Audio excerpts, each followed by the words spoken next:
are listening to Nocturnal Frequency Radio, hosted by Steve Jenny and his satanic assistant, Alex Houdini, both of whom can't go into churches without vomiting. That seems to be the running theme of these days. I don't know. It's been like chaotic and just very unusual.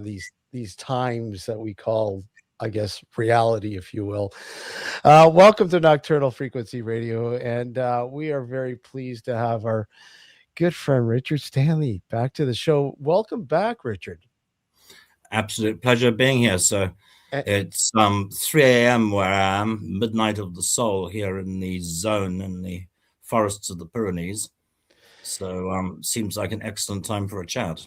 Burning the midnight oil. Well, here anyways. No, well, not quite, but yeah, as you put it, dark business. So you're an awfully busy guy. You're working like crazy. Yeah, it's a fire horse year in the Chinese zodiac, which is a very apocalyptic, crazy time for everyone. It's a leap year in Chinese astrology. It only happens once every 60 years. But by some dint of fate, I was born in a fire horse year. The last time this happened back in 1966. So this year's been going off like a fire rocket for me. It's been insanely busy. And for some reason, it really favors kind of exploding cartoon characters because currently both writing and insanely starring in Winnie the Pooh, Blood and Honey 3, in which I play the leader of the Woozles, who are, humanized weasels. Which is what happens when sorcery goes wrong. I mean, I've always been kind of a crap sorcerer, and I guess this is what happens when a spell goes sideways. So I get to be a weasel until May. I'm allowed to be human again, and then hopefully we're then shooting steel donkeys in England right afterwards. So the process of deranged live action cartoons continues. It seems that's an appropriate response to the apocalypse. Yeah. So what in terms are you doing to prepare for the lead role for being the lead weasel?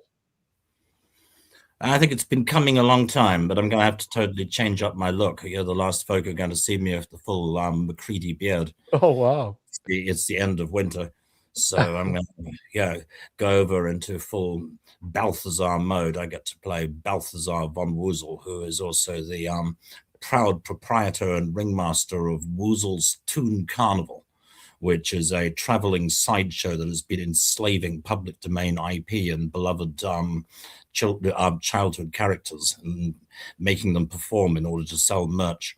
And in our scenario, obviously, we abduct Winnie the Pooh and Tigger and Rabbit. Attempt to bend them to our evil will. It goes to Rabbit's head. It really agrees with Rabbit. Rabbit becomes a superstar. And Winnie and Tigger rebel.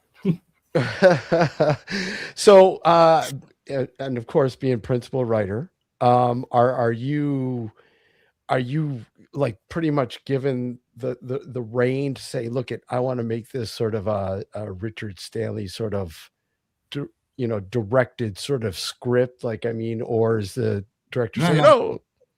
Absolutely not. No, it's Scott Chambers is the director, and I'm attempting to basically enlarge, elevate, and reinforce their franchise. So I've taken a very deep dive into the material and have been attempting to channel their dark childhood fairy tale universe into something even more memorable, because it does coincide with my own weird work in a lot of ways. And also, frankly, I don't get enough opportunities to write comedy.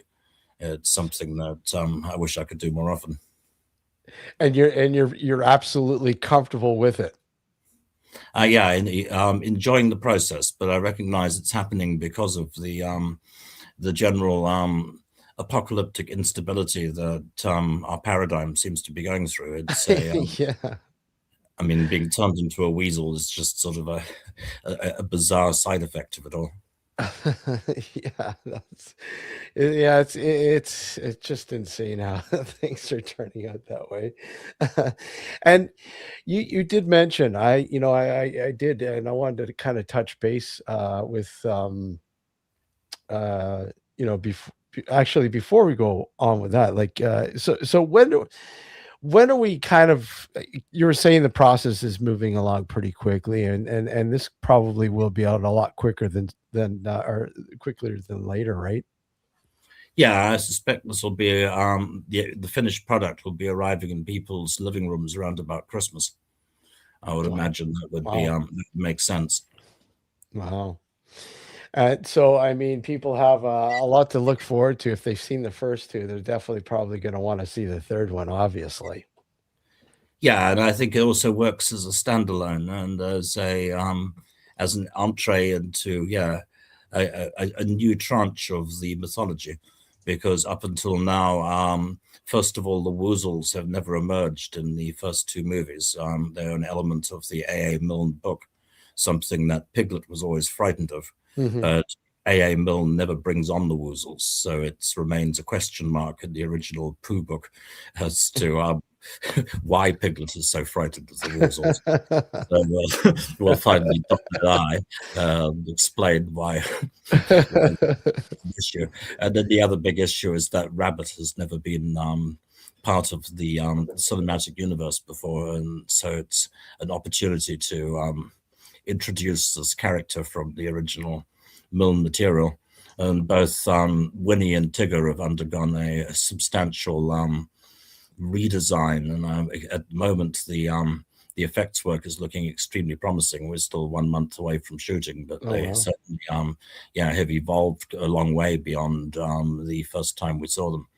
So they've all grown up. They're getting serious plastic surgery. Are we talking about here? No. we've taken one step closer to the island of DR.MOREAU, I think. Oh, wow. Nature of bringing me on. I've had some prior experience of human-animal hybridization. So, yeah, I was going to say, yeah. To some extent, it's familiar territory. I'm going to be, as I'm also going to be the evil ringmaster. It means getting back to electrified nightsticks, spring-loaded cattle bolts, and the heavy-duty restraints and things that we're dealing with on the island. So in all essence, this is blowing everything out all wide open. Yeah, I think it works well for followers of the franchise, but for folk coming at it completely fresh, I'm hoping that it's going to be a fully self-contained, creepy narrative. Look forward to it then. You mentioned some instability along, in the Pyrenees. You're mentioning the French government was trying to rewrite history. Yeah, this has been coming a long time. Yeah. I mean, if you want to dive right into that, it's I mean, there is an overarching explanation that some force, be it the Matrix itself, or certainly the French government and forces that are outside of France, in this case UNESCO, are pushing very hard to effectively cancel Catharism, to erase this inconvenient bit of history. Which is the essence of what happened here in the what's now the French Pyrenees 7 centuries ago. It's something that most people are relatively unaware of, and it's an inconvenient detail of medieval history. So I guess the powers that be thought that, given the amount of background noise at the moment between war in the Middle East and the leadership of the West becoming completely unstuck, that maybe they can get away with quietly rewriting history and erasing this little problem without anyone noticing. It plays into the hands of both the French government and conservative Christianity, because here in Europe, the Holy Roman Church has always hated the Cathars, the so-called heretics, with a diabolic fury. This hasn't actually changed over the course of 7 centuries. I think that there's elements within the church that still want to annihilate the Cathars and erase any consciousness or awareness of them. And this has been accomplished in recent times through manipulation of the internet and also manipulation of academia. Any number of papers have been submitted arguing that pedantically that Catharism does not exist, and that the Cathars never existed because they did not identify as such. At least the C word was not used by the actual heretics themselves, who back before the Crusade basically thought they were just ordinary people and didn't identify specifically as being heretics. And this has been used academically to argue that Catharism is largely a fantasy. And simultaneously, most of the Neo-Cathar writers have been systematically discredited. Different attacks have been brought against many of the figures. In the present day, Anne Brenon is the French historian, but also the Centre d'Études Cathar, the Center of Cathar Studies in Carcassonne, was closed down last summer after sustained internet attacks. Similar attacks have come against a lot of the Neo-Cathar supporters. And with many of the voices from the 1920s and 30s already being tarnished, like Otto Rahn, with whom I have a particular interest, given I just wrote a pseudo-biography of Rahn that came out last year. But thanks to Rahn's connection with the Ahnenerbe SS, he's tarnished with the association of Nazism.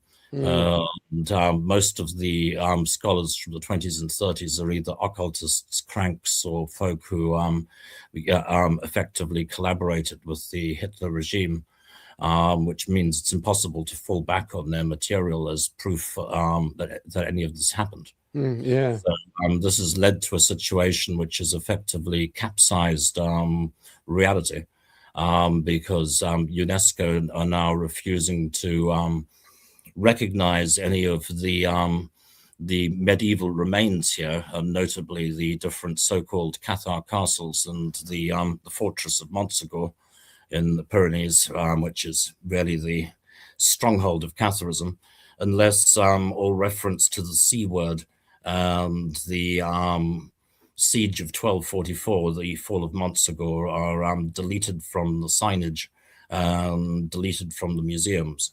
So this has prompted the French government to come back with the proposal that they will rebrand them as 14th century French royal castles that were built to safeguard the Franco-Spanish border, which plays into UNESCO's hands, and it liberates funding, which helps people to push up property values, and folk can charge more for their Airbnb rates because they'll be inside an official UNESCO World Heritage Area. But it plays into French central authority, because they get to say these are French castles, okay? And this has always been the Franco-Spanish border, which is not true. Obviously, many of the ruins predate that period, and beyond that, the French-Spanish border has shifted dramatically over and over again over the course of the centuries, with countless wars and skirmishes redrawing the map over and over. And there's this inconvenient detail of these two little countries that were lost in the shuffle, Catalonia and Occitania. Spain really doesn't want Catalonia to come back on the map as a country.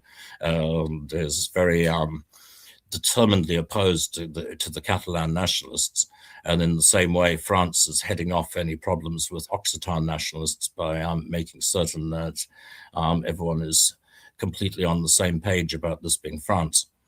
Hmm. And yeah, it's a tricky time. It plays into their hands. I mean, back in the day, the entire population of this region was basically genocidally exterminated by the Crusader army in the 13th century, Mhm. and forcibly converted to Catholicism. And for centuries, vegetarianism was criminalized.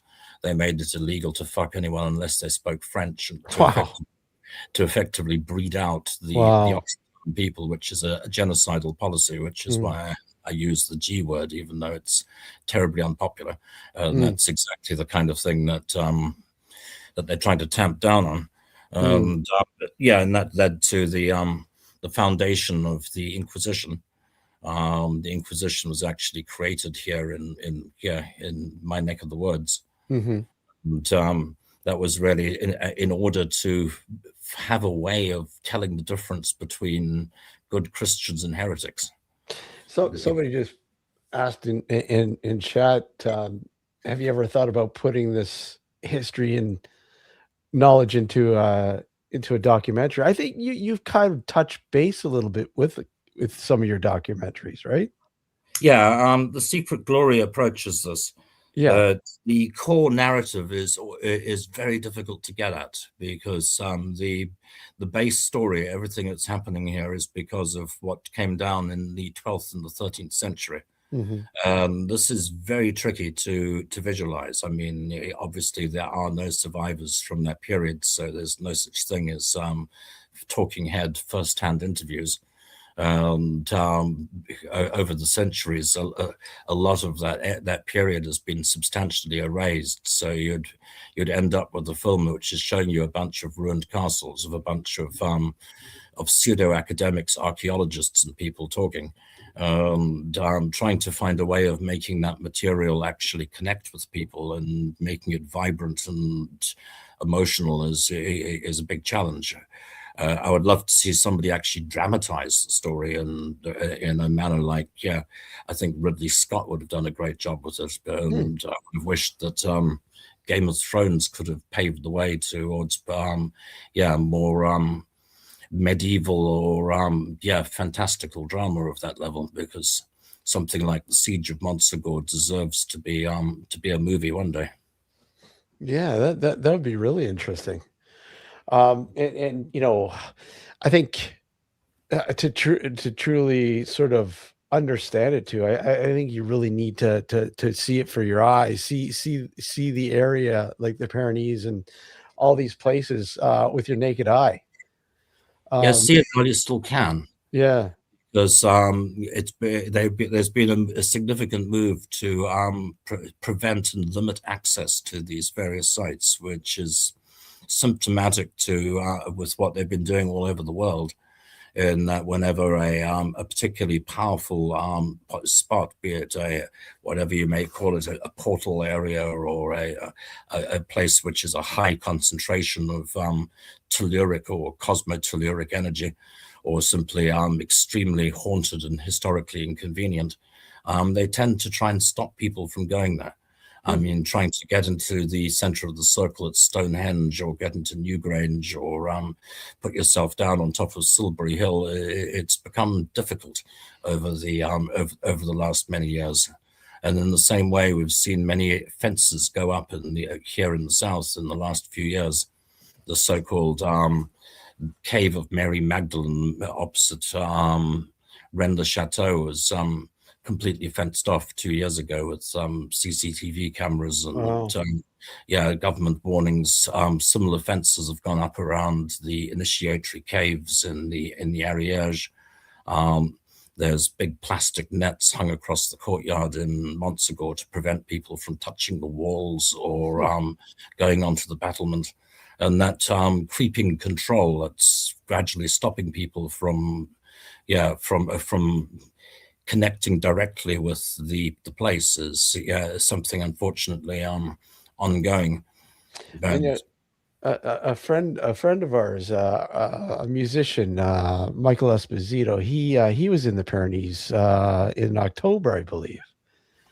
He was doing I don't know exactly whereabouts, but he was conducting some EVP research in a few areas. I'd have to look at it again, exactly where. But he's the type of musician who uses various types of instruments to gather audio, electric voice phenomenon, and it's actually really interesting. But I had to throw that in there because, again, mentioning the Pyrenees and you saying it's been really, really tough to get into certain areas. But I know he was in some pretty desolate areas that look pretty interesting. Well, there's still a lot of places here which are pretty out of control, which I'm pleased to say. There's still there's still areas where you can get direct access to whatever it is. And these are mostly off the road and off the map. So you generally need in Andrei Tarkovsky, Strugatsky brother terms, a stalker to take you in, someone who actually can show you how where the place is, because usually they're not signposted and hidden away a little. And here I'm thinking the caves in Opal Perilos, or the so-called Cthulhu demoniac, which is the biggest limestone system in Europe, which is right here in the mountains. It's a cave that's approximately 25 kilometers long, and the tops of the mountains are still pretty free. They can't really stop you climbing the mountain. They can stop you going into the castle courtyards, but most of the mountain tops are free at the moment. I mean, during the COVID lockdown, they stopped people from climbing the mountains too, and it was for a crazy period in time illegal to climb the mountains, but generally they can't stop you. We need fresh air during a time like that. I don't understand. Some of the COVID things were so strange. I didn't want to even go. Different laws. It's like, why was it illegal to climb Montsegur during COVID? It's like, why was it illegal for us to have more than 2 people in a car? Like, weird laws, which I could never understand. I have a couple of questions in chat. Yeah. Okay, go ahead. I'll ask Mike's question first. Yeah. What was your favorite part about Winnie the Pooh being turned into a horror movie? Well, I guess I've got to say that right now my favorite part is obviously the Woozles, because now I am Balthazar von Woozles, so that part's gone very, very well for me, and I'm really hoping that in the new installment we're going to get to see Tigger bounce properly, because I do want the tiger to bounce. Like you should. These are things we need to see. Yeah, you're gonna see Winnie the Pooh and Tigger like you've never seen them before. Yeah, I guarantee you There's another question there. Yeah, this is, I guess, in reference to where you are now, but are there many associated structures perhaps similar to the Aztecs or Mayans or ancient China? Well, there's an awful lot of pre-Christian and basically prehistoric stuff out here. I wouldn't go as far as saying that they're similar to anything, but I can tell that some of these places have been used for ritual worship for not just thousands of years, but since even pre-human times, which is crazy. In one of the caves, there's a stone circle which is so deeply embedded in the limestone that it predates the emergence of Cro-Magnon man. So we have to assume that even in Neanderthal times, they were making stone circles on the mountaintops and conducting some kind of ritual worship in some of these places. And many of these power places have been powerful so long that they've had successive waves of human colonization coming through over the since the Ice Age. and they've been fortified and refortified and rebuilt with and certainly some of the bedrock and the foundation stones. I wouldn't know how long those things have been there. In Montsegur, which is now being effectively rebranded as a 14th century military garrison. The folkloric account has it that the original stone construction on the mountain was raised by a race of ancient giants, was literally raised by the Nephilim, who built the original construction from the raw bedrock of creation way back. And then it presumably by pre-Roman times had become some kind of Celtic hilltop fortress or observation point, which was then refortified in early medieval times. So these stones have been repurposed over and over again, and but usually ringing or surrounding a particular sites, which I guess have always had some kind of cosmotelluric resonance. Now, have you done more work? Because I know you did extensive work, obviously, and you've experienced, obviously, the elements that brought us the other world, the zone. Now, is that a constant thing with you? The zone, is it a constant thing that you're always looking at or adding or sort of experiencing something new? Like how has that been a part of things like currently? Well, it's a standard part of my life because I live here. Yeah. I've been a full-time resident of the zone now for 20 years. Yeah. So it's outside my door and it's outside my window, and it comes into the house at night. So it's a full-time job. And it's not by no means peaceful. It's certainly complex, and many of my friends tell me I should get out and move to a desert island someplace and try to take a break from the place, because it's pretty fatal. But it's certainly ongoing, and it's every few weeks some new existential challenge or some new apocalyptic issue seems to come on the radar, and it's never an easy ride out here. And at the same time, the interaction with the place continues. I think the place likes to keep me here because it has some use for me. Every time I'm in danger of drifting away, or I start to think, now I must have been tripping. That couldn't have been Forel, could it?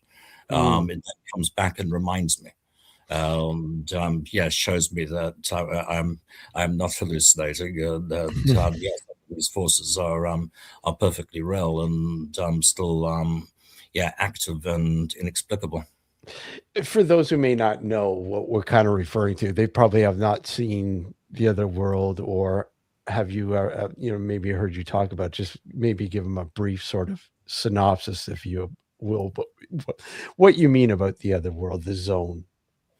Okay, so jumping into this, I'll try and be brief. I use the term the zone to define an area of approximately 150, maybe 200 square miles here in the French Pyrenees. It's not very big, but this concept of the zone is borrowed from Andrei Tarkovsky's movie Stalker, and from a Russian novel, Roadside Picnic by A.N.B. Strugatsky. And it seemed like the best explanation I could come up with it. It's basically the entire area is a little bit off, and each village has its own private mythology. And that mythology usually follows a similar pattern. Almost everywhere you find the story that there is a lost treasure. The treasure of Rennes-le-Château, the Grail of Montsegur, the Templar bell from Bézieux. There's always a magic treasure which is lost or hidden somewhere in a different fold of space-time within the zone. There's always any number of investigators, searchers, researchers who are trying to find whatever the thing is. And then usually around that, a series of other myths accrue. Bizarre crimes, murders, different charismatic researchers like Otto Rahn, the Nazi Grail historian in Montsegor, or Daniel Betex, the alleged Israeli researcher in Bucharest, which is a mountain connected with UFO mythology. But each area has also got a different kind of weirdness that it delves into. I mean, I think that the zone operates in 3 different genres, more or less. The Bucharest area is sort of living in some cross between the X-Files and Close Encounters of the Third Kind and H.P. Lovecraft. It's all to do with aliens, portals, and effectively now the disclosure movement. And Rennes le Chateau, it's all to do with conspiracy theories and effectively the Da Vinci Code, secret societies, buried treasures, coded maps, parchments, and different bizarre word games.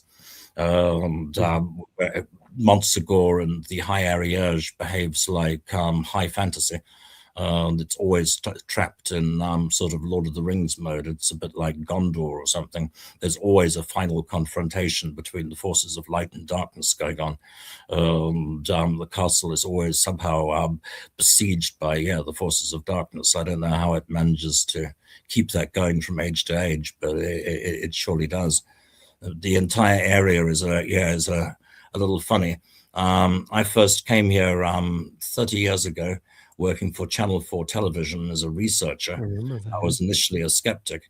And then over the course of the next 10 years, the number of coincidences and ridiculous things that turned out to be true gradually budged me from my initial skepticism. And I started to realize that there was some overarching issue here.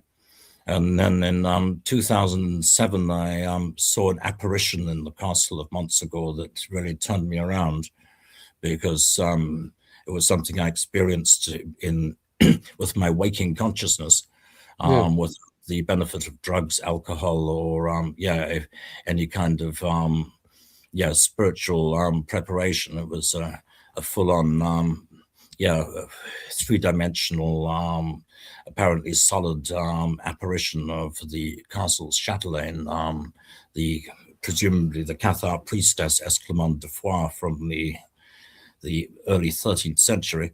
That really turned me around at the point when I saw the White Lady of Montsegor and realized there was a White Lady of Montsegor.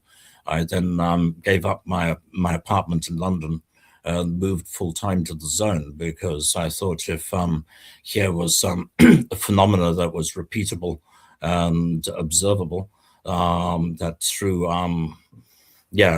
sustained observation, I might be able to gradually figure out a little bit more about it, and get a better sense of what the heck we are actually dealing with here.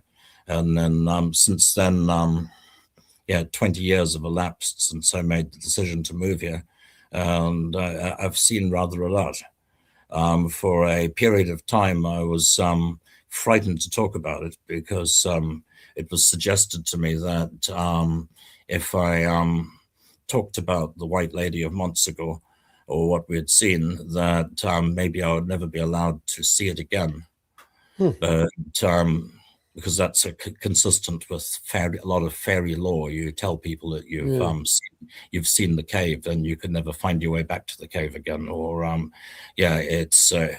But I'm also pleased to say that the most recent apparition of the so-called White Lady of Montsegor that I was able to actually see with my own eyes was last September. So. Oh wow. So that makes me feel like I have a license to talk about it. That she doesn't mind. That cave was a big relief. I spent a night on the mountain. It was the last September moon, and hit the bullseye. In the course of the evening, was reminded of in no uncertain terms about what was on top of the mountain. and got to re-experience many of the little things that I hadn't tripped over for a few years, little ghosts and different distortions, tapping on the staircases and clinking hammers down by the ruins on the east face of the mountain, and all these odd little phenomena that I'd almost forgotten about. But then, boom, suddenly there they were again, exactly as I'd first heard them 15 years ago or first saw them, and that was very rewarding. Reminded me again that I shouldn't leave the zone, that I'm not crazy, that those forces do actually exist. Moreover, I think it gave me the green light to talk about it. You said you're very skeptical about all this stuff, and it took the sighting, and when you did first have that experience, I mean, did your sort of skepticism jump into overdrive, or it just is like, okay, it doesn't matter how skeptical I'm here, I'm actually seeing something that's just not explainable? Yeah, I mean, the thing that really capsized my grasp on reality was that there were two of us present as well, that I wasn't alone at that point in time. Had I been alone, I would have rationalized it as an acid flashback or a temporary lapse of sanity, some kind of breakdown. But the fact that there were two of us present, and we were then able to compare notes, separately draw the same apparition, and basically agree that we had been seeing the same thing. Also, there's a lot of other accounts by different folk who have effectively seen the same thing in the same place.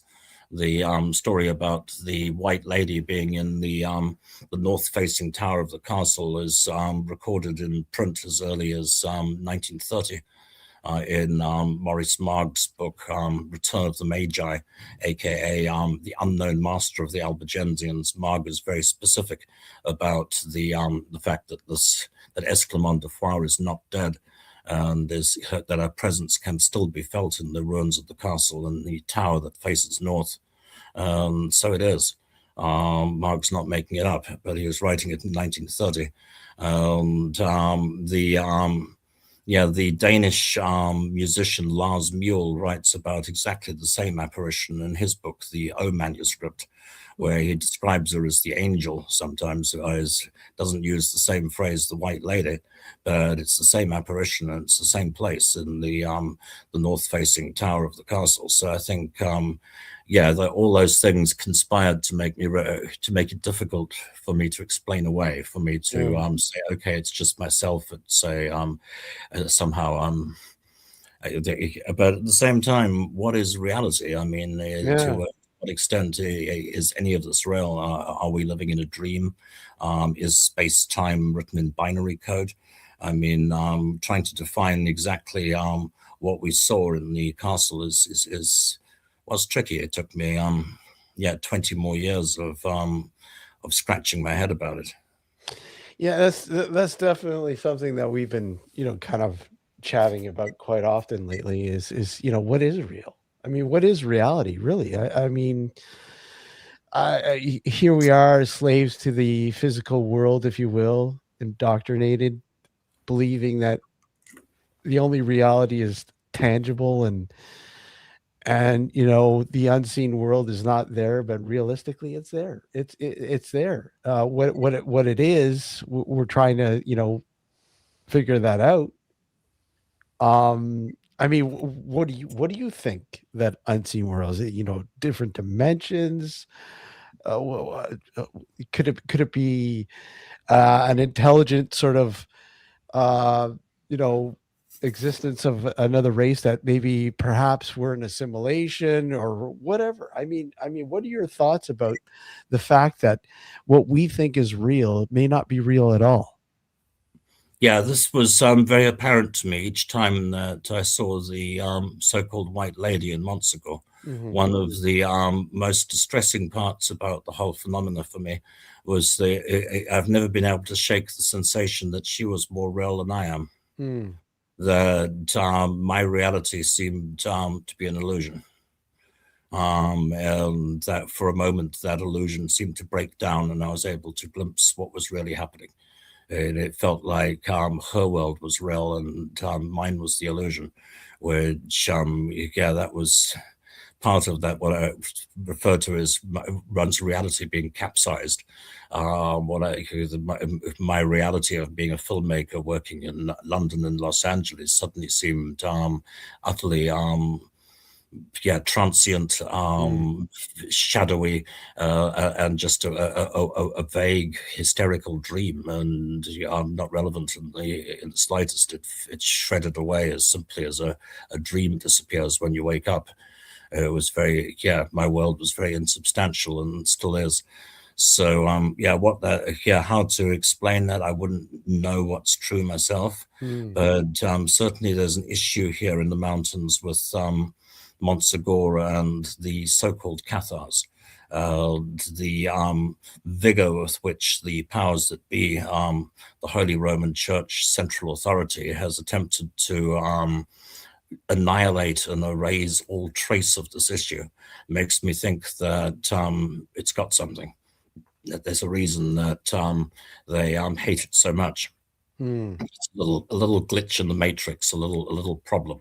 Yeah. And within the basic heresy, within the so-called Catharism, there was an idea that if you underwent the supreme initiation, which is something called the consolamentum, which was a form of anamnesis, rather an awakening, rather than a transmission, which was allegedly caused by direct contact. You had to be touched by the hand of an adept who had been touched by another adept in a line of direct initiation, allegedly going back to the proto-Christianity of John the Baptist and the Essenes.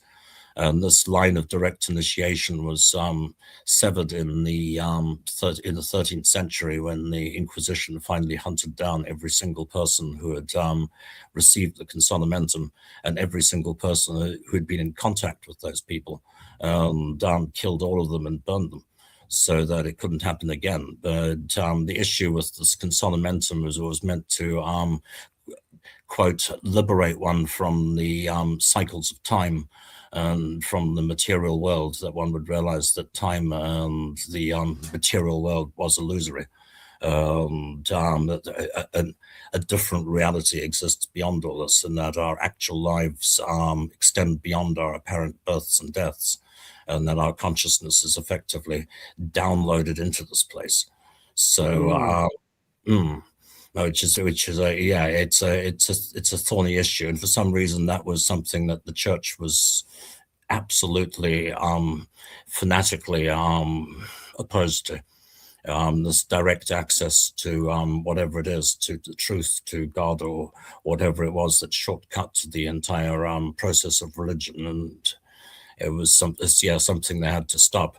But if that was true even for a moment, it would also imply that those people who stepped outside of time back in the 13th century would still have non-linear access to our present.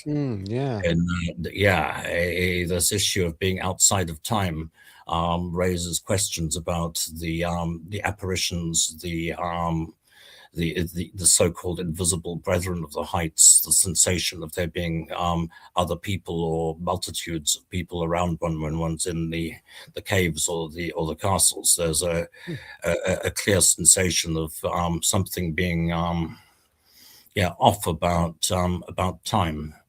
And I think a lot of the little ghosts and things that we encounter at night in the castles are little echoes of time, of things that happened a long time ago that are somehow still happening, that are still replaying. And they're often little things. Lots of people report hearing the stick tapping on the battlement or on the front steps of the castle. The stick goes backwards and forwards, tap, tap, tap along the front of the battlement, and sometimes comes down the steps all the way into the courtyard. I've never heard it, but I've talked to 3 different people in the present who've heard it, and I've seen accounts of the same ghost from the the 20s and 30s. So I've come to accept that something goes tapping up the front steps, and I've heard plenty of times clinking hammers, just like somebody driving a nail into something 7 centuries ago. Often little casual things that have somehow been caught in the in whatever temporal vortex is here, and yeah, keep are stuck on some kind of endless replay or endless repeat. And there's a thing also with out here with reincarnation, because one of the things that the so-called heretics believed in was reincarnation. They had a lot of ideas in common with Buddhism, like karma, and the idea that if your soul would be flung back again and again into the abyss of material incarnation unless one got one shit together. But what we get as a result is we get thousands of people coming here who believe that they are reincarnated Cathars, or people who are reincarnated from the time of the siege. Montsegur has become a kind of a place of pilgrimage to some extent. I mean, we get between 100,000 and 150,000 pilgrims coming to the castle every year in the summer times. And a high number of these folk think that they were reincarnated from a previous era. Often, I used to take groups up the mountain, sometimes 2 groups a day in the summer times, and often you would see on every group a few people who would sit down when they reached the castle and start crying, or have some kind of moment when they imagined that they had been there before, were returning home.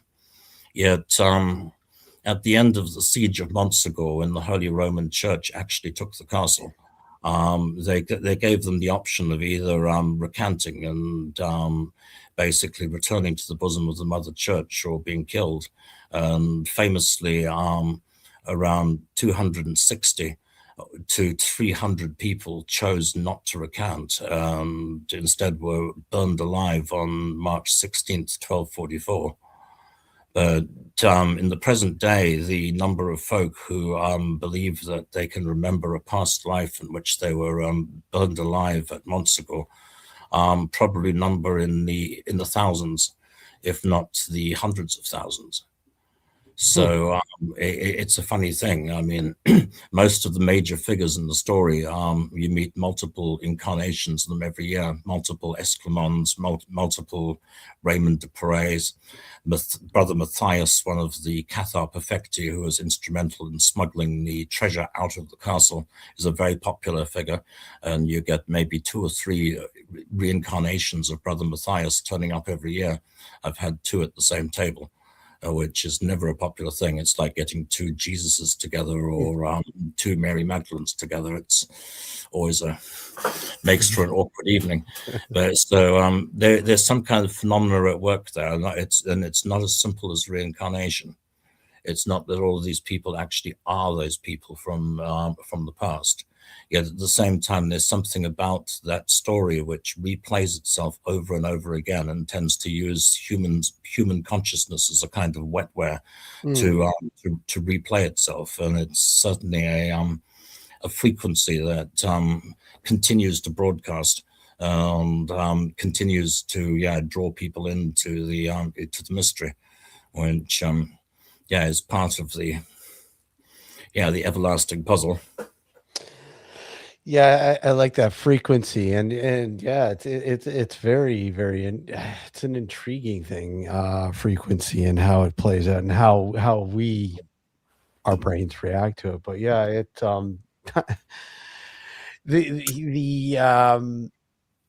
the sort of the residual aspects of it are just intriguing, because I mean, yeah, you're really effectively seeing, as you put it, something that's still playing out to this day. And again, it has no time bearing on our actual time.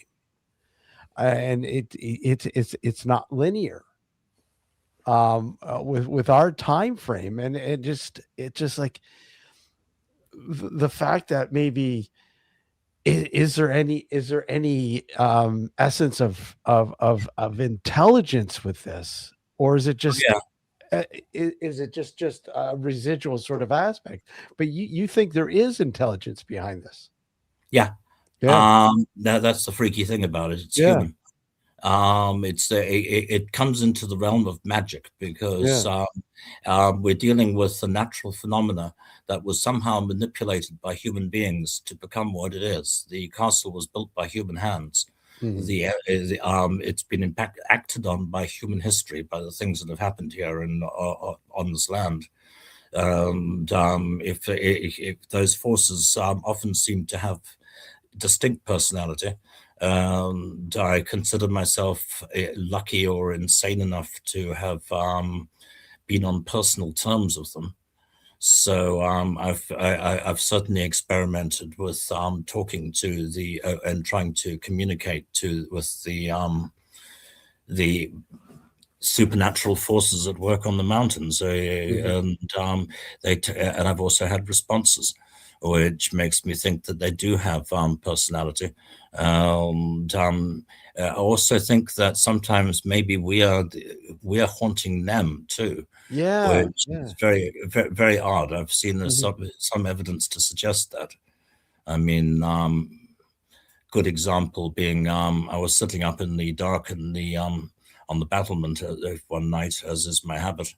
I saw a guy who had climbed up the mountain, just a regular, another traveler, and he just reached the top of the pog of we call Montsegur the pog, which is a word meaning something bigger than a hill but smaller than the mountain.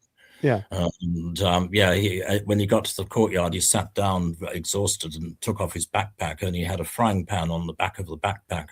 And as he put the pack down, the frying pan connected with a rock in the courtyard, and there was suddenly a dang, a big sound. And as that happened, I saw the shadows move. There was a palpable, you could see that he'd scared something. And it pulled back, but I can't tell you what the heck he'd scared. I was watching from a distance. I'm sure the guy himself wasn't even aware of it, but that frying pan hitting the rock scared a bunch of things. It was a sudden sound, and I wouldn't for a moment know how. To what extent the white lady is aware of us, just as we are aware of her. And how they perceive us is something that's also been a constant source of bewilderment to me. But it does seem to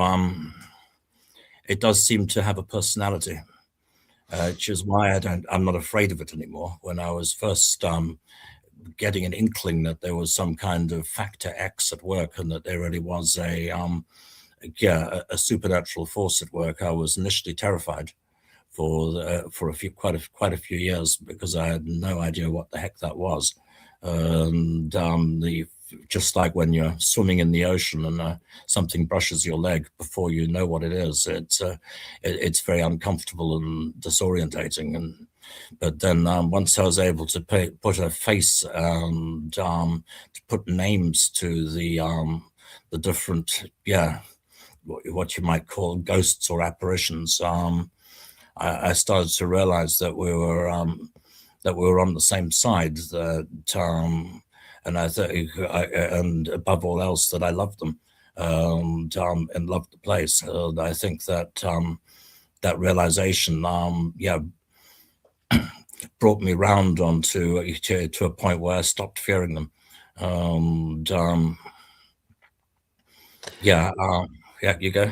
Yeah, no, you say fearing them, and I mean, so you initially had, there was a sense of fear.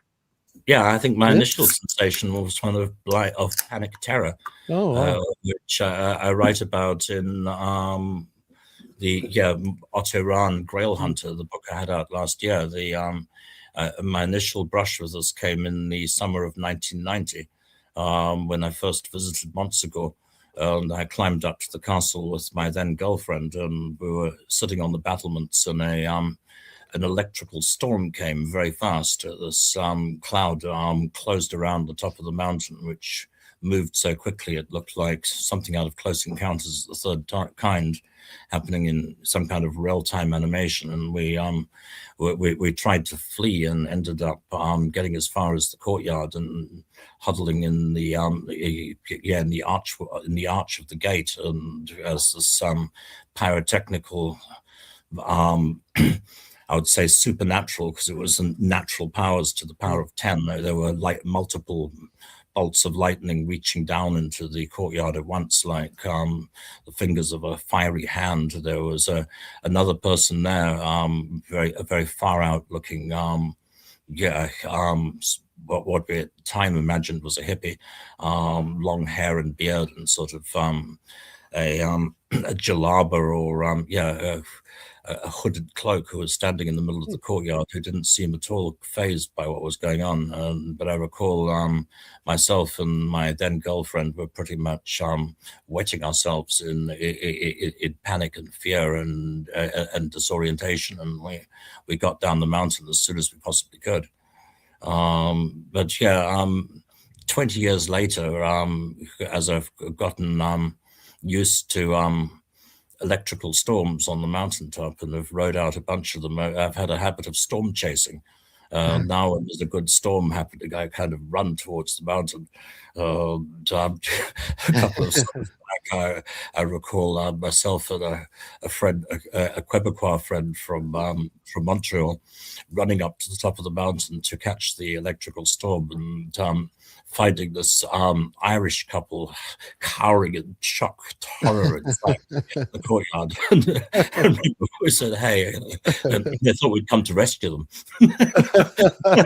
No, we're not here. Yeah. So that initial panic terror wore off. But that was my first response, was, oh my fuck, let's get out of here. Okay, we're gonna take a halfway break here. Are you okay for another? Absolutely. All right, so hold tight, guys. We're here with Richard Stanley. Don't go anywhere. We'll be right back.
Good evening. I'm Richard Palmisano, the founder of the Searcher Group. It's a paranormal company, the oldest in Canada. I founded it in 1979, which not only makes me old, but makes me doing paranormal research and field work for just under 45 years now. I am also an author, researcher, and lecturer on the paranormal. I've written 6 books now. And I really enjoy coming on with Steve and Alex on Nocturnal Frequency Radio, as well as listening to the shows, because there's a lot of interesting guests there. I like it, looking at this stuff, because it opens your mind to other options and other alternative thoughts. And, there's always time to learn new things. So I hope you join us and come and see Nocturnal Frequency Radio. Thank you. So let me ask you, what makes for good radio? My 5 favorite songs all day long. Play it again. No. As many commercials as physically possible. What? No, why would that be good? Great music, great talk shows, no commercials! Precisely. New Visions Radio gives you no commercials, no nonsense, just the best new music and the best talk all day long, 24/7, 365. NewVisionsRadio.com. Hey guys, Kristen here, host of the Paranormal Girl podcast, a bingeable exploration and deep dive education about the paranormal for the skeptical believer. Some of my past season topics have included shadow people, Mandela effect, demons, and UFOs. Currently, I am tackling Bigfoot. I have been sharing this journey with my audience since early 2021, and I have learned a lot these last few years. It's truly a mysterious world out there beyond our perceptions, and reality is just not what it seems. I have also, since the start, met some awesome folks like Alex and Steve, and I've really enjoyed watching and learning from them and also joining them on their show. Their guests are always outstanding, their listeners are just the coolest, and these hosts are some of my favorite people. I recommend their show to anyone looking for an intelligent and fun conversation about the paranormal amongst friends. So join me on my investigation, join Steve and Alex on theirs, and enjoy. Now back to the show. You are watching Nocturnal Frequency Radio. And that you are. Welcome back to Nocturnal Frequency Radio here. And of course, we have our good friend Richard Stanley. It's been great conversation so far. I do have a question before you get into the thick of things. Go for it. Out of all the films you've made, which one holds the most personal meaning to you and why? I couldn't answer that question because they're all super personal. And everything I do is basically, if it has any meaning at all, is connected to the deepest roots of my personality. I mean, Dust Devil, my second film, does give a sense of the world I grew up in. That's my South African love letter. Addresses the first 16 years of my life, effectively. It happened because at the time, everyone kept asking me what my position was on South Africa.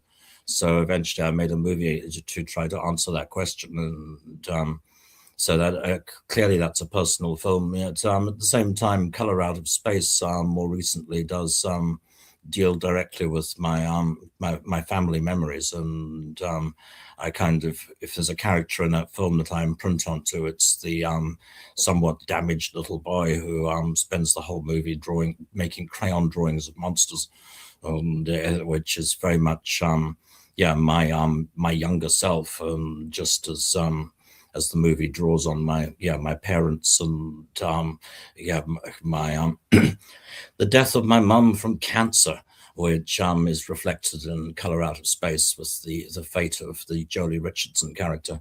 So they're all personal in different crazy ways. We take our wounds and our traumas and we process them somehow into art. And in my case, I try and process them into things which are also scary and psychedelic, and which I guess try to challenge one's definition of so-called reality. Any plans on making another Lovecraftian film? Absolutely. And it's a mammoth project. It's been coming for years, and I'm certainly still intending to bring Dunwich to the screen. That's beautiful. And to bring Yog-Sothoth, because that has to happen. And any number of forces have conspired to make that difficult.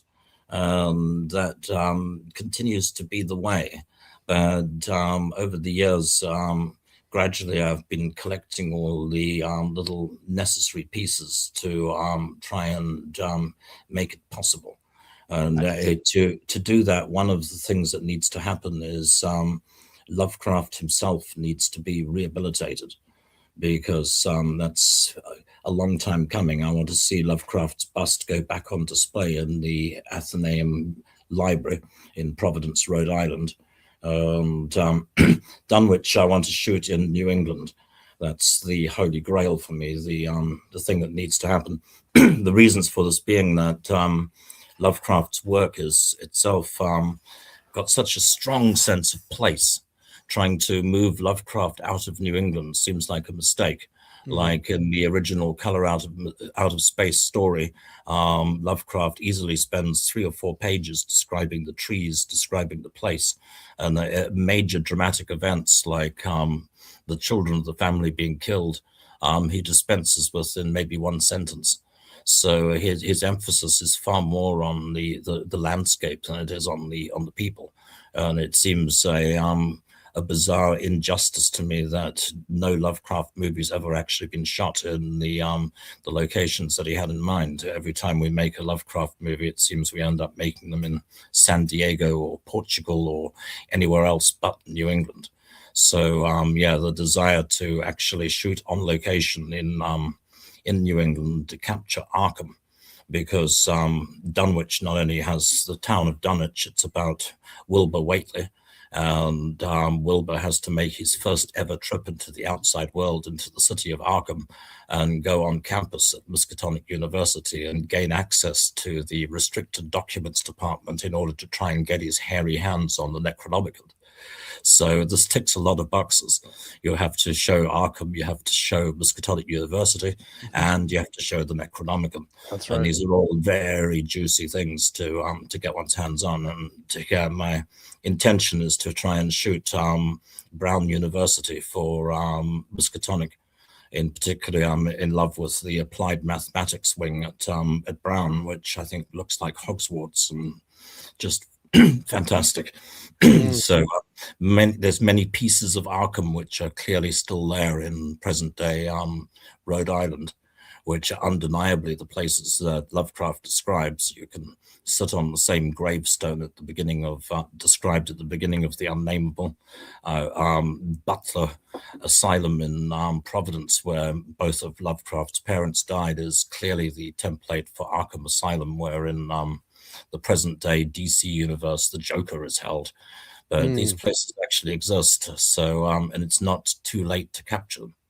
It's still possible that a movie could be made which would actually portray Lovecraft, the real Lovecraft country, which I think it needs to be done by someone. It's insane that it hasn't been done.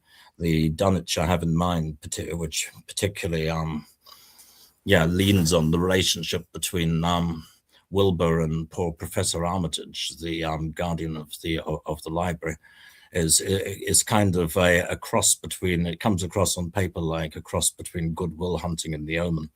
But it's essentially an occult academic scandal that unfolds on the Miskatonics. I'm very, very happy with the script. Thus far, we've got the support of the Rhode Island Film Commission. We've got the support of the unions there, and I've got the tax incentive we need to make it possible within Rhode Island. And have been paving the way to try to bring Lovecraft back on campus and to shoot the movie, literally on campus at Brown is the dream. And by bit getting closer to it. But what does need to happen is Lovecraft does need to be rehabilitated, where sadly, ever since the unprovoked attack on Lovecraft directed by Jeff Vandermeer from the World Fantasy Awards, we've been in a situation where clearly Del Toro cannot get Mountains of Madness made. I was just going to bring that up. And James Wan cannot get Call of Cthulhu made either. Instead, he's doing the Creature from the Black Lagoon reboot. So, which will incorporate Lovecraftian elements, but at the same time, he can't get Cthulhu done. And if one can't get Cthulhu done and Del Toro can't get Mountains of Madness done, I'm not surprised that Dunwich has been causing us trouble. Lovecraft needs to be rehabilitated. And I think that's an inevitable process because Lovecraft is innocent of the charges.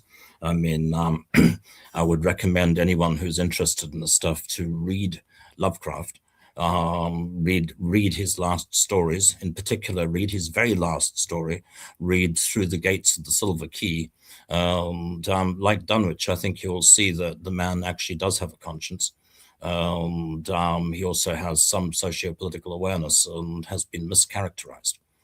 Which so this is a reappraisal of the work is necessary. Our good friend Matt from the Secret Vault has asked a few questions. He's going to ask you himself, Richard. Here he is here. Oh, super. Matthew, how are you, sir? Very good, Richard. Well, pleasure. Lovely to meet you. Absolute pleasure, sir. Yeah. Followed your work and more so Mr. Lovecraft. Before I became aware of your stuff, I was reading Lovecraft heavily, and I'm really glad to see that you're sort of taking the idea of bringing it to the movie world a bit more than it has done. And well done for Color Out of Space. That was good. Some good special effects in there. Well, one of my regrets, obviously, is that Color Out of Space is shot in Portugal. Yeah, I mean, crazily, it's a fake American movie. It was shot in Portugal, post-produced in Spain, and pretty much all of the money came out of China. So we had to effectively recreate Lovecraft Country in central Portugal, just outside of Lisbon, which was for me the biggest challenge. I was going to say, Richard, you said out of China. What with going after the Chinese dentist now? They're looking for tax breaks in China, I guess, right? Oh, that's too bad. Like, I mean, it's too bad that you're not able to make a movie like that in the U.S. Yeah, insane. It's not just me. It's too bad that no one has been able to make a movie like that in the US. And I think that needs to change. Lovecraft has been very poorly served by Hollywood. The majors really don't care, don't understand it, remain frightened of it. And since the accusations flung against Lovecraft, now they've got kind of a justification for being frightened of it. We still don't have the Call of Cthulhu that we deserve. We don't have the Shadow over Innsmouth that we deserve. No one has given his work basically the A-list treatment. They don't understand it. Mm. Yeah, that's the biggest problem, is they don't understand it. It's not your typical slasher movie. It's not your typical psychological. Well, it is psychological, but not in your typical Hollywood sense. Yeah, I mean, Lovecraft's essential fear is the fear of the unknown. Hollywood hates the unknown. They want everything explained and rationalized, and to the genuine, the unknown and inexplicable gives them the heebie-jeebies. They genuinely don't like it. Matt, you asked a couple of questions. Did you want to ask them those questions they had in chat there? Yeah, I mean, before I sort of asked the question, I was just going to say that the thing that struck me about Lovecraft and reading a lot of other horror was that he could manage to pull off in a couple of pages what Stephen King would take a whole book to write. That's what my argument has always been, is that he's very capable of drawing you in a sort of poetic style. It seemed to me like the verses would kind of, sort of have a pace to them and repeat almost like poetry, some of it. And, I found that quite appealing. And I don't know whether that was something that would put other people off from reading, but I think I'd like to think a more advanced reader, somebody who appreciated horror and good writing would love that sort of thing. And certainly something that could be taken in very quickly as well. You wouldn't have to be reading whole books. Short stories felt like a book. Yeah, unfortunately, there's very little actual Lovecraft material. I mean, compared to the Ocean of King material, you can all of H.P. Lovecraft's primary texts come down to one fat book or a couple of volumes. And he died very young, and he also didn't like typing. He hated having to type up long texts. Everything that went beyond a certain point, he often didn't bother typing until he could find someone who would type it for him. He was in his 40s when he passed away, wasn't he? Yeah, way too young. Yeah. And I also feel his work was evolving into really interesting areas just before he passed. I mean, he was certainly hitting into something that I can't even define. I mean, from somewhere around Whisper in Darkness through Shadow Out of Time into through the Gates of the Silver Key. I struggle to define even what genre those stories are in. They're not science fiction. They're not horror.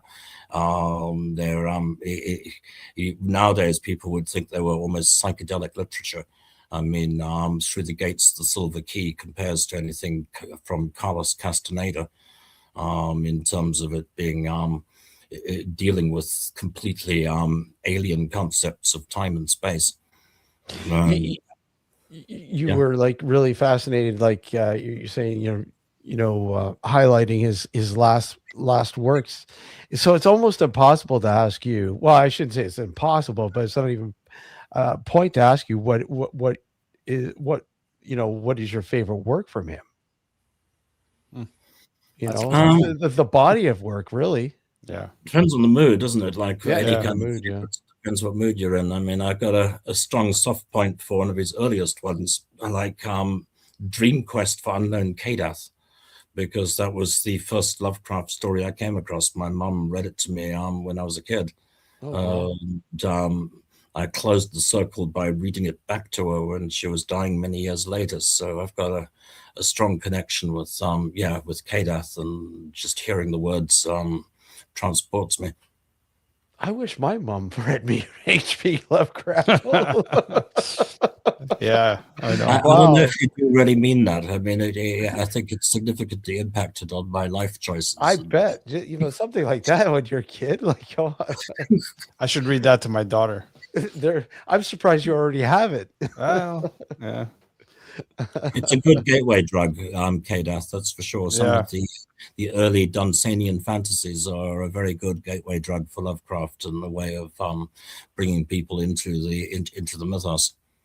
To talk about drugs, the Cats of Ulthar also will kind of play on your mind there.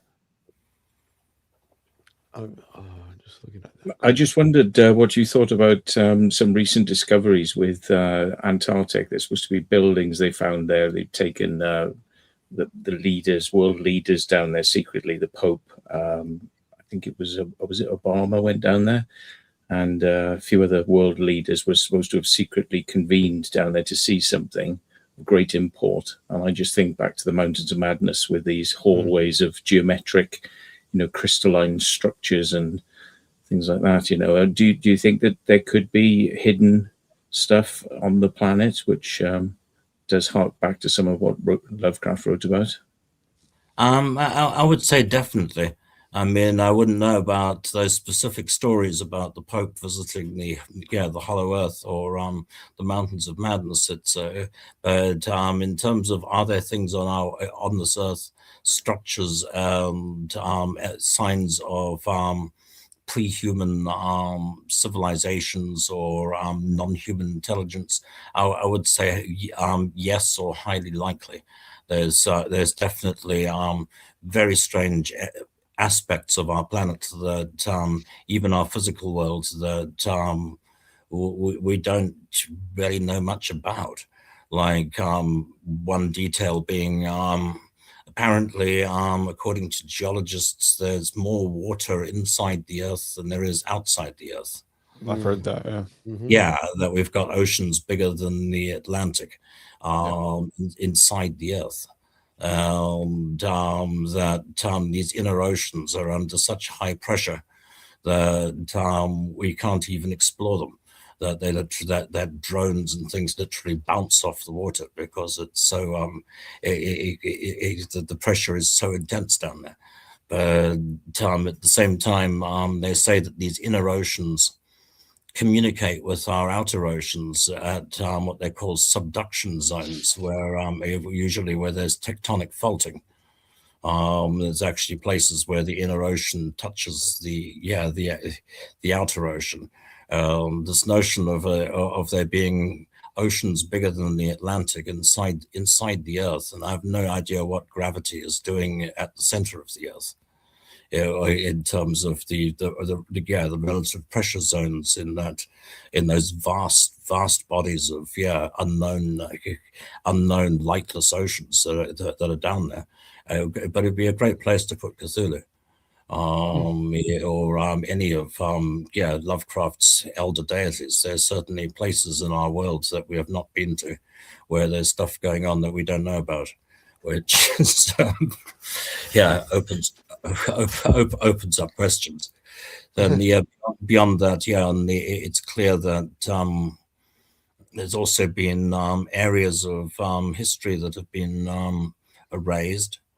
I have to agree with a lot of folk on that, because there's a growing amount of evidence to suggest that civilizations arose before in prehistoric times that have been effectively erased from our consciousness.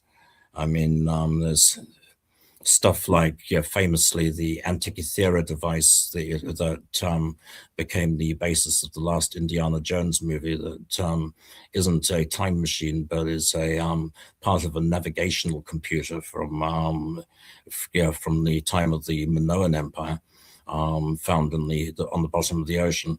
But the increasing number of electrical appliances, Baghdad batteries, and different bits of ancient industrial processes is getting very difficult to ignore, which does imply the existence of at least electricity, if not other energy forces in prehistoric times, in times before we have any historical record.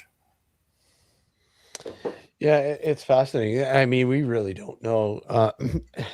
I mean, there's evidence. There is some stuff coming out of the woodwork that there was other intelligent civilizations before ours, and as you say, effectively being erased from our consciousness, if you will.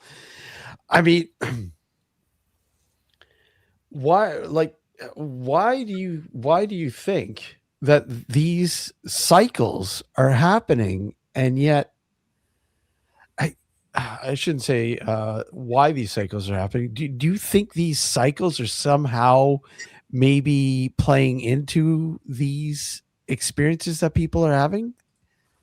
Like these non-linear time shifts, if you will? Well, time, I guess, is kind of a trap. It's kind of illusory. Yeah. It's the way that the gods have of keeping us in line, because we're all trapped within it. But I suspect that it's illusory. I suspect that non-human intelligences or Lovecraftian forces who could naturally mistaken as gods for gods tend to have non-linear access to our world in a way that we can't comprehend because we're stuck in this rigid timeline. But it does feel to me that the ultra-dimensional forces have access it in a different way. It does feel like those things from the past aren't gone, but clearly still exist in another zone of time. I mean, it's fairly likely that we may be in a construct where everything has always existed and always will exist. And we're simply, it's simply how we read the data. That gives us the impression that we are moving through time and that the things that are in the past no longer exist and the things that are allegedly in the future don't yet exist. But it does feel to me like all those things do have a palpable reality somehow.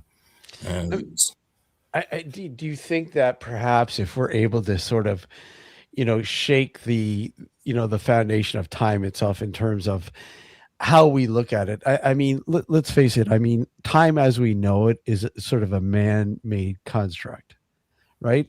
If we're able to think of time outside that box and just get rid of that thought altogether, I mean, and that just seems almost impossible because we really don't know. But I mean, I don't know what the answers that it might provide.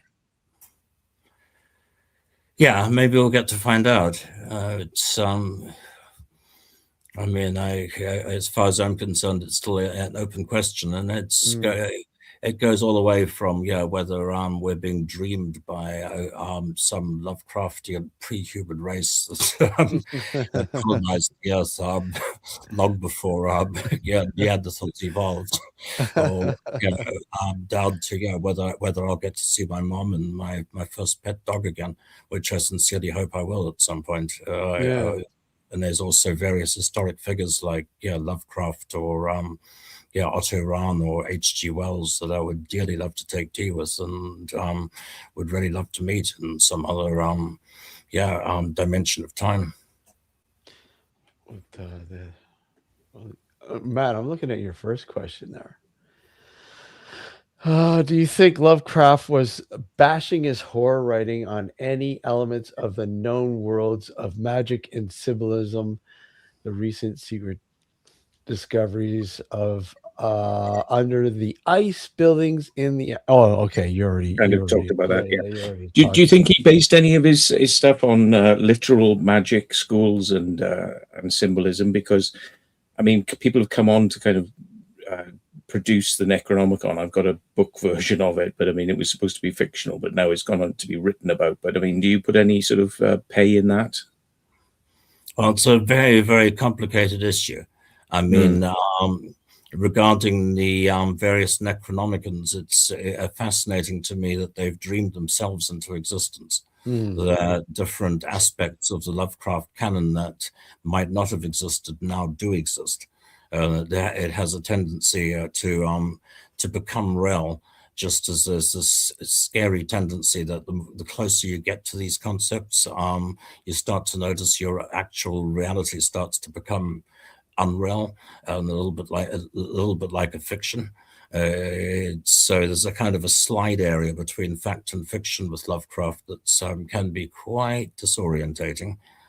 And Lovecraft certainly did some reading, but he also seems pretty disdainful towards most of what he read. He mentions the Theosophical Society a few times, but also says that they're completely not getting it.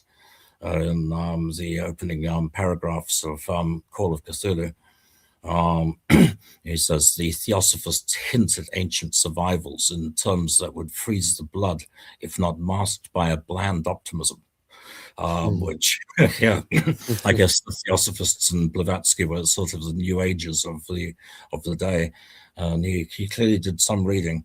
but at the same time seems frustrated in that reading, and that I don't think he found the ancient text that he wanted, and as a result, just made it up. And I think Dunsany gave him the key to do that, because that's exactly what Dunsany did in his fiction. He created the gods of Pagana, and he made up a fantastical, fabulous history, which was completely of his own creation. And I think that gave Lovecraft the way. And he thought, okay, I'm going to do that. I'm going to invent gods, just make it up rather than drawing on existing classical history. And that, which, I think liberated him. Then he in the latter part of his career, he's really delving into purely visionary material. We define Gnosticism and gnosis as being the desire to have a direct, personal, one-on-one experience with the mysteries and of God, except no intermediaries. Try to find out for yourself, and certainly, Lovecraft seems to be so much of his stuff is drawing on his dreams. The dreams are so potent, like the long dream he has where he believes he's in Roman times in the here in the Pyrenees in southern Europe. It's a mightily long dream where he's leading the punitive Roman expedition against what he calls the Miri Negri. The Miri Negri being these barbaric pagan tribal people living in the Pyrenees in Lovecraft's dream. And he also dreamed the title, the Necronomicon. He dreamed many of the names of his creations. So he's receiving that stuff, directly from, if one's an atheist, from his own unconscious. But then beyond that, it opens up the question of that he's literally receiving a visionary truth, which puts him on. You could class him as a seer or a prophet. What is it about H.P. Lovecraft's work that attracts people so much? I've got no idea, but for me, it was because my mother started reading it. When I was a kid, I was indoctrinated from a very, very early age. I didn't have a choice. Yeah. How about you? For me, it's more his style. Yeah. You read a lot of the stories today, they all follow sort of like the similar sort of format, with few exceptions. Whereas H.P. Lovecraft was unique in how he wrote. I mean, he kept you guessing. He made you use your own imagination, right? And that's part of what, I guess, to me personally, that's what drew me to it. Your pineal gland? Well, a lot of the protagonists end up disappeared, and you never find out what happened to some of them. So it's kind of like the mystery carries on beyond the end of the story. You have to kind of wonder. And then some of these characters are intertwined, like, well, maybe what happened in this previous story is what was kind of taking place further down the line. So you kind of have to piece it all together, and And one of the wonderful things that Lovecraft stuff does is that sense that you're living in a connected universe. The way that the different stories have a cumulative effect and cross-reference each other, the way that the myth evolves from one story to another is very, very compelling and way ahead of its time.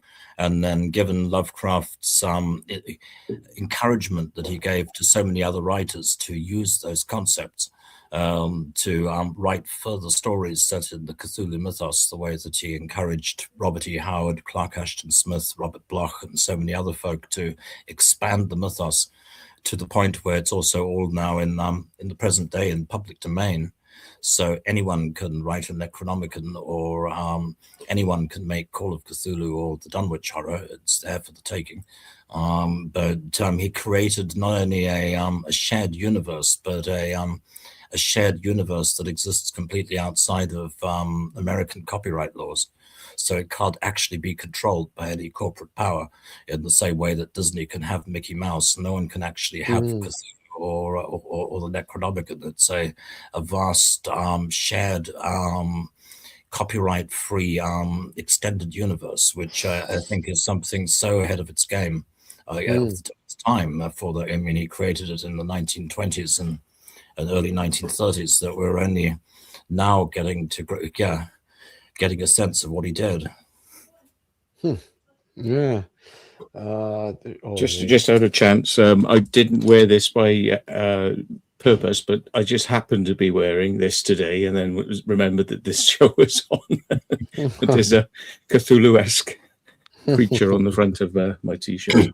Well, yeah, Cthulhu and the basic Lovecraft concepts, the Necronomicon, have by 2026 penetrated virtually every area of human culture, which is pretty crazy. But kids in Russia and Japan and in Equatorial Africa know who Cthulhu is. Can identify the thing. It's Lovecraftiana has straddled the world. That's for sure. It's an amazing and magical world. That's and like you said, very, very, very intriguing, to the point where people are like, okay, I can make this my own world.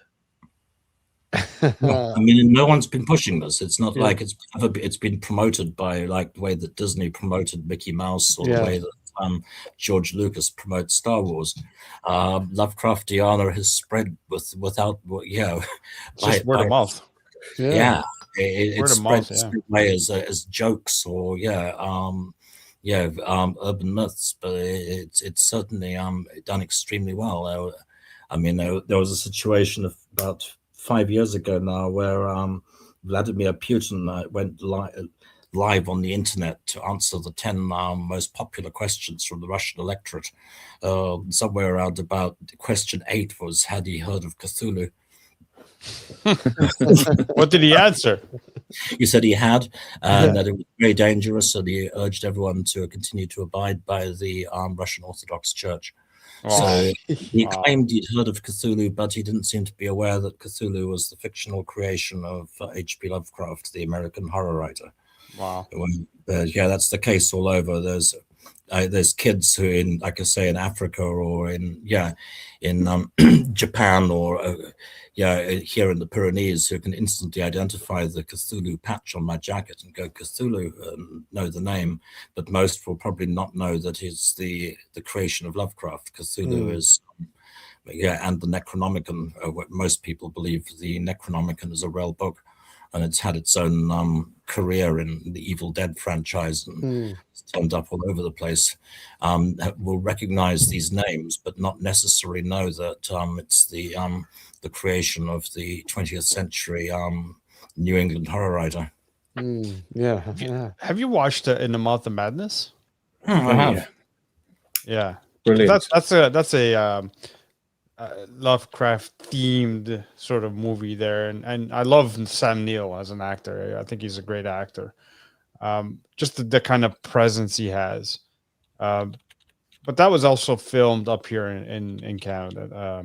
Steve, that was filmed up in Markham, Cathedral Town. It's that big cathedral where the author is supposed to be hiding, or trapped rather.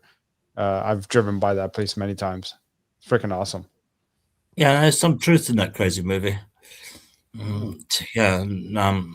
Sutter Kane, the Jürgen Prochnow character. But there is some crazy truth in it. I mean, from the point of view that the Lovecraft mythos has spread throughout the world in a similar manner to what the evolutionary biologist Richard Dawkins would call a religious meme.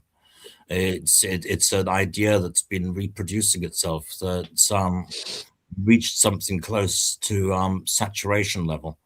And I think it wouldn't take very much now for some of those Lovecraftian beings and concepts to become real. they're almost about to make the jump in the way that the Necronomicon's gone from being a fictional concept or a dream back in the 1920s to now being a real book. We're a short hop away from Yog-Sothoth being able to stream into people's lounges. That would be interesting. It's what I sort of think I dream of. Yeah. What would you say is your favorite or the best, sort of outside of your own work, the best representation of H.P. Lovecraft in film? Yeah, it's awkward. I mean, he doesn't get the man doesn't get his due most of the time. Yeah. I mean, there's a lot of good stuff in usually in movies that aren't Lovecraft movies. In terms of official adaptations, he's not been served terribly well, although I do enjoy Stuart Gordon's movies. And Stuart Gordon, like everyone else, I had a good time in Reanimator, and I'm actually a fish person among the extras in Dagon, which was shot in Galicia. I was there. So I enjoy Stuart's work, but I guess I get my Lovecraftian heebie-jeebies off weird things sometimes off Ingmar Bergman movies. Andrei Zalorski's Possession, where Isabella Gianni's having an affair with a tentacled creature living opposite the Berlin Wall. There's some of the most Lovecraftian moments happen in non-Lovecraftian movies, where moments of genuine cosmic fear intrude. I like Jacob's Ladder, the Tim Robbins. Yes, incredible film. Yeah, has a Lovecraftian wooginess about reality to it that's quite affecting. Yeah, that was definitely a really good movie. Wow, Jacob's Ladder. Yeah, and particularly the original ending of Jacob's Ladder, because it's the version that went out has the studio imposed happy ending where he kind of goes to heaven. There's a deleted scene alternative ending which is very strong, very Lovecraftian. Yeah. You definitely can't give that like a good ending. No. Yeah, it's a whole deleted scene where he's coming down off the drug and the demons are trying to break into the apartment, into the room he's in. Yeah, and where literally for a moment the eye of the thing is looking in from the other world, which is such a Lovecraftian scene in the Hollywood movie that it presses the right buttons for me. Yeah, I've not seen that in so long. Such a great film. Such a great film. Scared the living daylights out of me. I saw it in the cinema. Yeah, and that's quite a lot of truth in it. I've had a lot of freaky Jacob's Laddery moments. I mean, that also plays into your basic death dream fantasy. The idea that actually we're dead and were killed at an earlier point in our lives, but just fully remember what really happened. Could you imagine we'll say in the early 70s, mid 70s, if Dario Argento was to pick up H.P. Lovecraft, what kind of a film would that be? I don't know. With a lot of Italian accents. I don't know, because it's I mean, Dario's Dario. I love him dearly. I'm not sure that the supernatural was initially his métier. No. From the time of Suspiria through Dario Nicolodi, he starts to develop a strong interest. But I do think that was in part Dario's influence. And that's when he started reading De Quincey and stuff. And then from the time that I guess Dario discovered De Quincey and then started reading Fulcanelli, and then some Lovecraftian stuff does come into the Dario universe. Like there's an invocation to Yog-Sothoth in La Seta, The Sect by Michele Soavi. Yeah. Includes a gate opening consecrated to That's right. Yeah. I think Shub-Niggurath gets a mention as well. So we're starting to see elements of the Lovecraftian mythos manifesting in the Darioverse.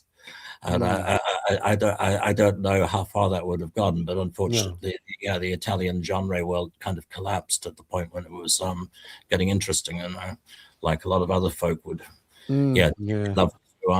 Dario's trying to get another movie made at the moment, and I know I would love to see Michele Soavi, who did La Chiesa and La Seta and Dell'Amore della Morte, come back, because those were it looked like they were going somewhere. Really good movies. Really good. Yeah, it's kind of an evolution. Like it came from Suspiria, then Inferno came a few years later, and Inferno gives us the book written by Varelli, the missing alchemist. But then La Chiesa comes along and swaps out Varelli for Fulcanelli, and has an actual copy of Mystery of the Cathedrals, and becomes clear about what text they're working from. And it's an interesting little progression of genuine esoterica strewn through the Darioverse at that point in time. In fact, La Chiesa is probably the first time I heard about the Cathars. With long before I ended up out here in the south of France, seeing the opening sequence of that film with the Teutonic Knights massacring the heretics was really the first time that story even flagged on my radar. That's wow. Yeah, exactly. I just read the chat there. It's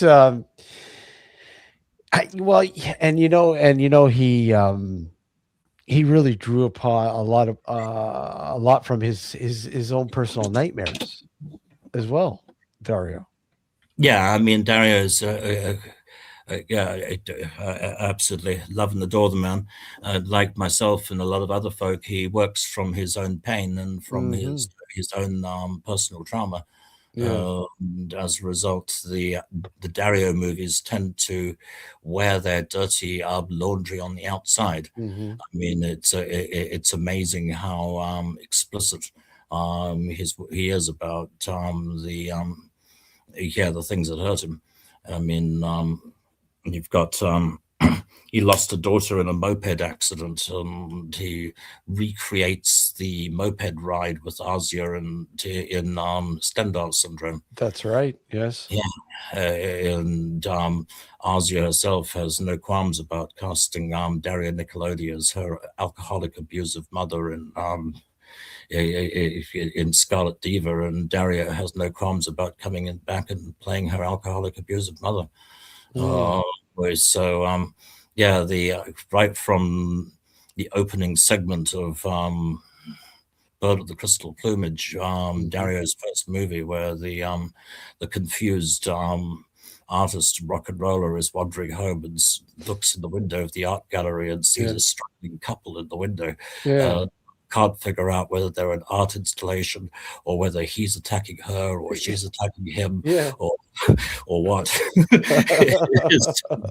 It feels like there's been a consistency to the Dario from the very beginning, which makes me admire him deeply.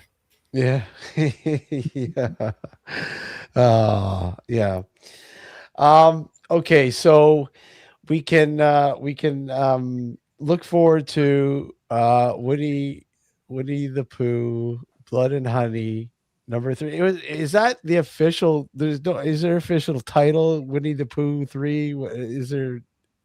Not yet. It's we're shooting in 1 month's time. Winnie the Pooh, Blood and Honey 3. I'd love to give it a subtitle to define it. So I've been calling it Carnival of the Animals because it's a standalone tale, which we'll see how the shoot goes. I'm not directing, but I am playing Balthazar, the big bad in the story, and hope to be as outrageously entertaining as humanly possible. But I'm not even human in the story. I'm a humanized weasel. How about the subtitles, The Tentacles of Lust? You can hold on to that one, sir. All right, I'll hold on to that one. Now, this is all about Wuzel's Toon Carnival, which I'm going to be promoting very heavily. It's my own circus. I am Balthazar. I am the proprietor of the circus. To some extent, I am the circus. Wuzel's captures, enslaves beloved childhood characters and public domain IP, and then ruthlessly exploits them for everything they can get out of them, which is basically what he's doing for the next 2 months. And if the audience can enjoy it as much as I hope we're going to enjoy shooting it, then it's going to be a winner. And beyond that, I've got Steel Donkeys coming in summer, which is a project I've been trying to get done for a really, really long time. And I started shooting it last year on the sly.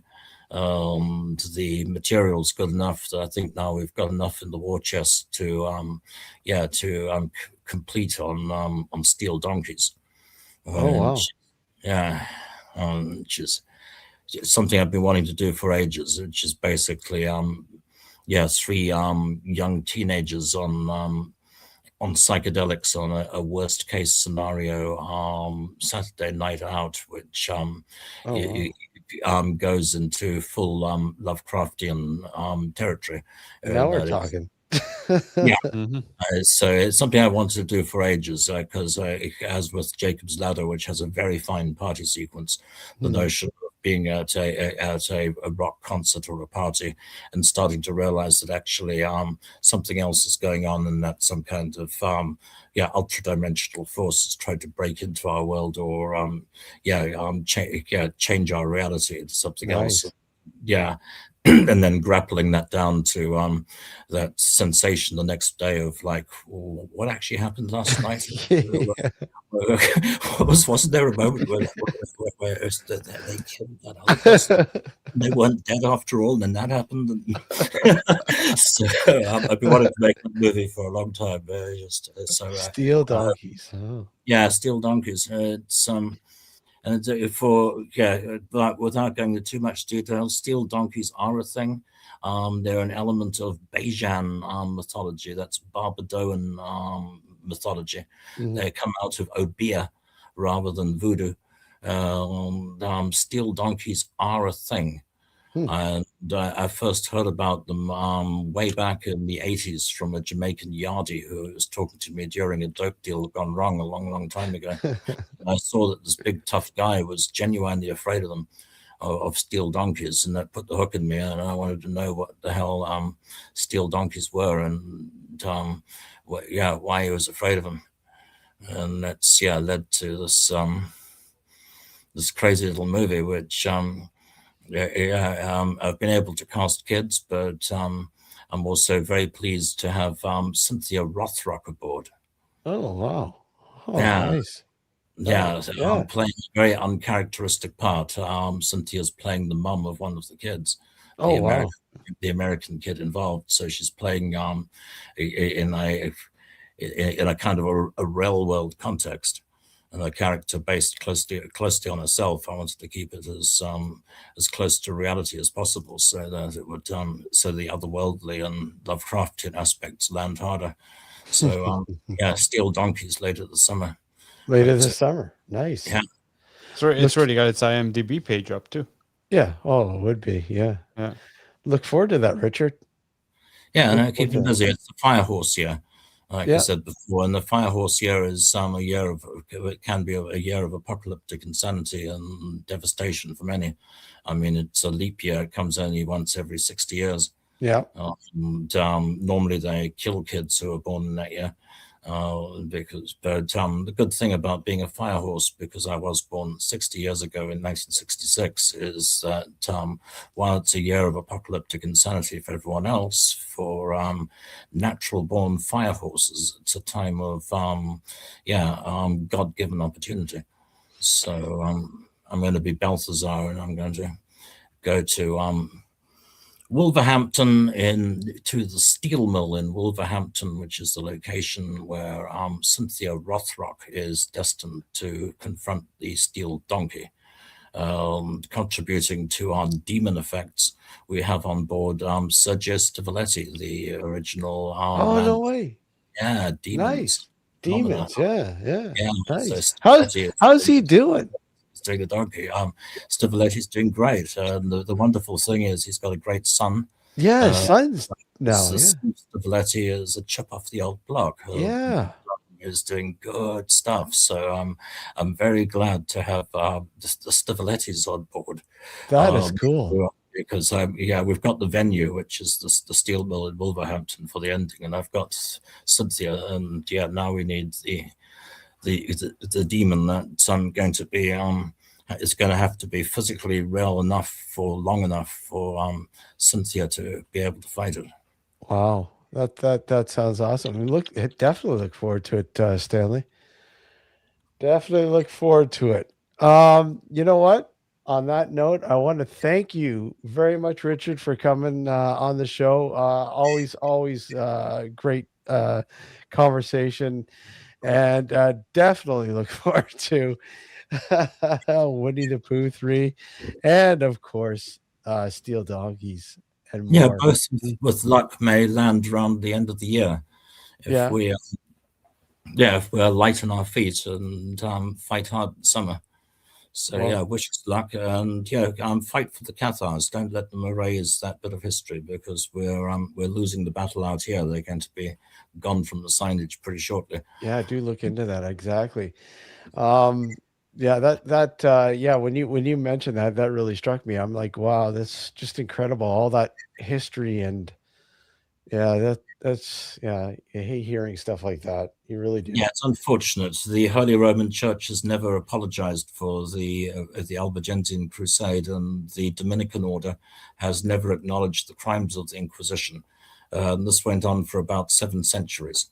Was an entire system dedicated to erasing certain parts of our history and erasing all of the people who knew about it or had anything to do with it. And that went on for about 7 centuries and powered the witch hunts and introduced all these really bad ideas like burning people at the stake. So the fact that they've never acknowledged it or apologized for it makes me suspect that they actually still have the same position, that they're still as implacably opposed to heresy and witchcraft as they've always been. That they're not sorry at all. I suspect that these forces are now taking advantage of the current chaos in the world to basically clean house a little and further tighten screws. It's going on all over. I mean, Putin's also doing similar things in Russia as totally shut down Satanism, and is also cleaning house on what they consider to be. I mentioned his views on Cthulhu weren't too cool either. It's a tricky time. We are seeing persecution from Orthodox conservative Christianity, which is definitely coming down hard on strange and alternative and out of the box weirdness. So defend your culture and be aware of the weird forces at work. Yeah, you can't suppress the weird forces. Come on. Yeah, you can't cancel Cthulhu. You can't keep the deep ones down. No, absolutely not. Well, thank you very much, Richard. It's always a pleasure having you on. Yeah, awesome time. Good to see. Take care out there, and all the best with the productions. Yeah, it's going to be a fiery summer. Looking forward. All right, take care. Have a good night. Good night. Cheers. Good night.